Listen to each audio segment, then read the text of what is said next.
Good morning everybody, and this is your DAX setups for today. So we do have a diagonal trend line here.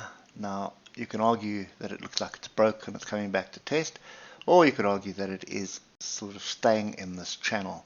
So I'm going to delete that because it is just going to add confusion. Let's look for the horizontals. There is the first horizontal level at 18,268. Second horizontal level is right here at 18,306 or 18,300. Look at the oscillators, they have separated, they have crossed over, one of them pointing up, one of them flat. So it does look like this is a flag, and that would be a bull flag inside this strong trend. Now if you just go up to the daily, you'll see a slight separation here. You've had a pin bar on the daily and not quite off structure but close, 18,086. This is the telling part here. So that is crossed over, but they have separated, and it does look like the slower moving oscillator starting to roll.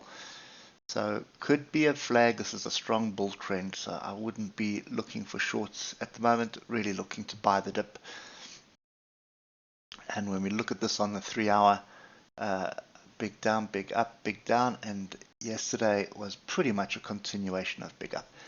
Now there is structure just above us, which we have not reached.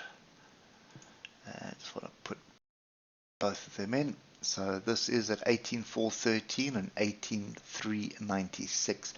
Look at our oscillators now on the 3-hour.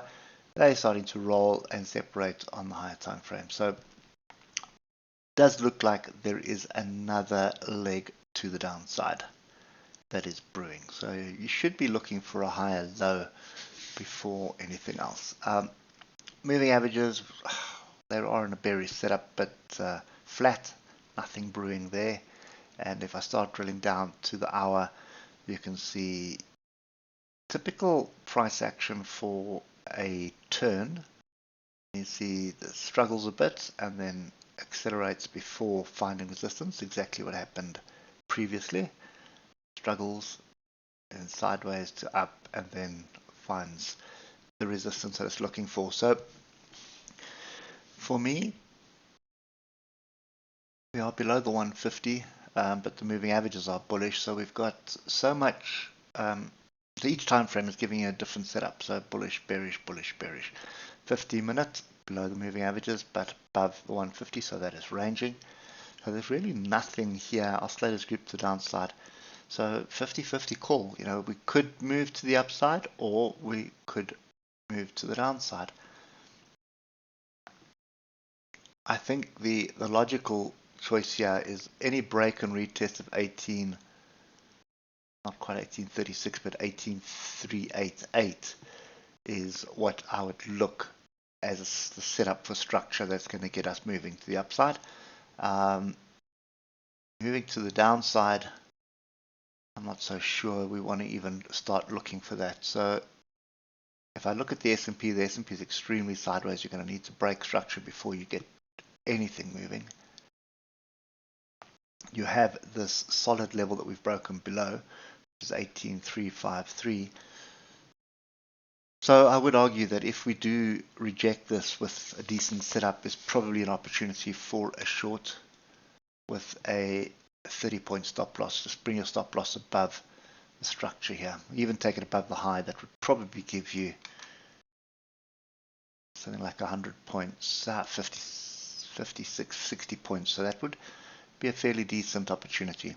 But I don't trust it either way. So it does look like it's rolling on the 15-minute, but we'll have to wait and see what happens during the open. But when you look at it on the hour, it does look like move up, flag, next move up, so sort of finding a rounding bottom here.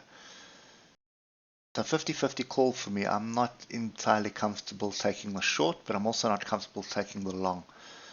So yeah, I think I'd only be looking at 18,388 for a break and retest of that before committing to a long.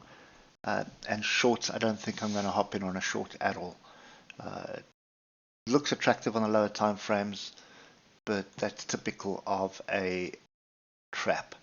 And if I just drop to the 5-minute, you'll see it's completely sideways yesterday. Got going, but then sideways. I don't trust any of this at the moment. Okay.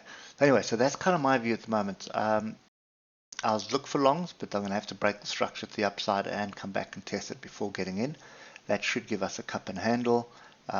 Alternatively, a rejection up here at 18,477 and then pull back to form a right shoulder, which would give me an inverse head and shoulders, which would have a target of about 337 points. So that should be a fairly decent trade. But I think patience is going to be key. Wait for the structure and then look for the entry. But I do not think moving short is the right idea. Hope it helps, and we'll catch up with you tomorrow morning. Cheers for now.